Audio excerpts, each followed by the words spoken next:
আগে ড্রিম তারপর প্রশ্ন। কি হতে চাও?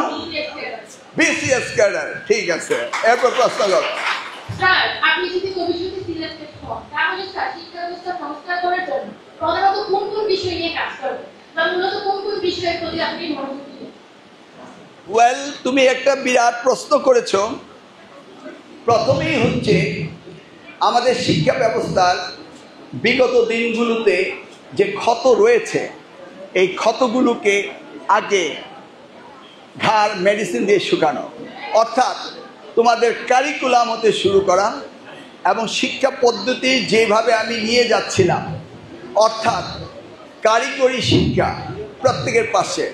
যেমন আমি একটি বিশ্ববিদ্যালয়ে, বাই দ্য ওয়ে, তোমরা যদি অতীশ দীপঙ্কর ইউনিভার্সিটিতে কেউ ভর্তি হতে চাও, ইন্টারমিডিয়েট পাস করার পরে আমাকে বলো, তোমাদের 75% টিউশন ওয়েভার করে দেবো। 75%। তো আমি সেখানে একটা নতুন ইনস্টিটিউট করেছি, এটার নাম হলো skill development institute. Skill development ইনস্টিটিউটটা কি? লেটস সে তুমি ইন্টারমিডিয়েট পরীক্ষা দিলা, রেজাল্ট আউট হতে কয় মাস সময়? 3 মাস। 3 মাস বসে থাকো না?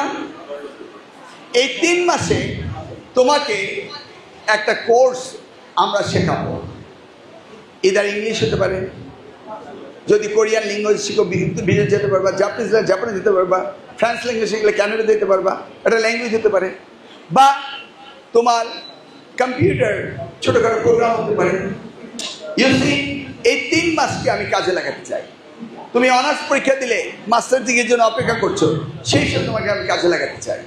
তুমি মাস্টার্স পাস করছো, চাকরি হান্টিং করছো, সেই সময়টাকে আমি কাজে লাগাতে চাই। সেই জন্য আমি একটি ইনস্টিটিউশন করেছি অতীশ দীপঙ্কর ইউনিভার্সিটিতে, সেটার নাম হলো স্কিল ডেভেলপমেন্ট ইনস্টিটিউট।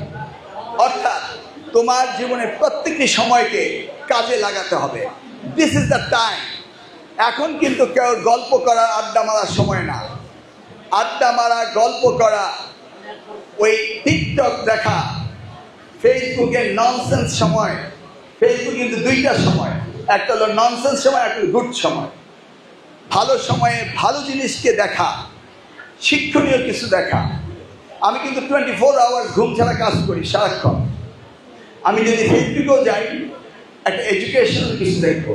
আমি ইউটিউবে যাব, সামথিং লার্নিং দেখবো, শিখবো, জানার চেষ্টা করব। তো আমাদের আগামী দিনের শিক্ষা ব্যবস্থাকে ব্যাপক পরিবর্তন করতে হবে।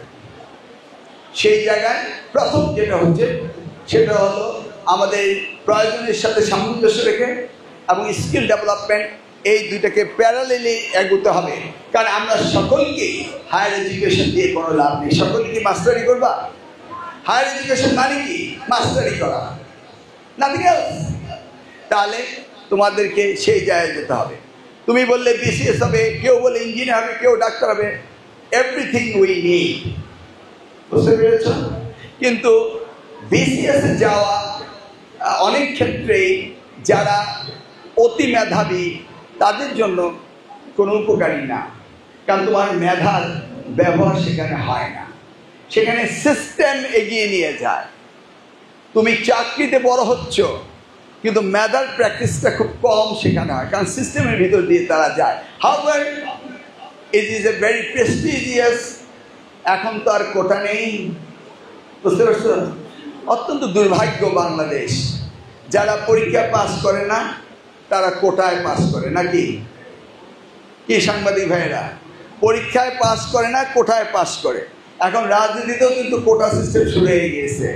নির্বাচনে পাস করতে না পারলে আবার দেখা যায় কোটা সিস্টেমে পাস করা যায়, মানে পিআর পদ্ধতিতে পাস করা যায়। সব জায়গায় কোটা শুরু হচ্ছে, বাট কোটায় মেধার কোনো বিকাশ ঘটে না। Thank you. নেক্সট।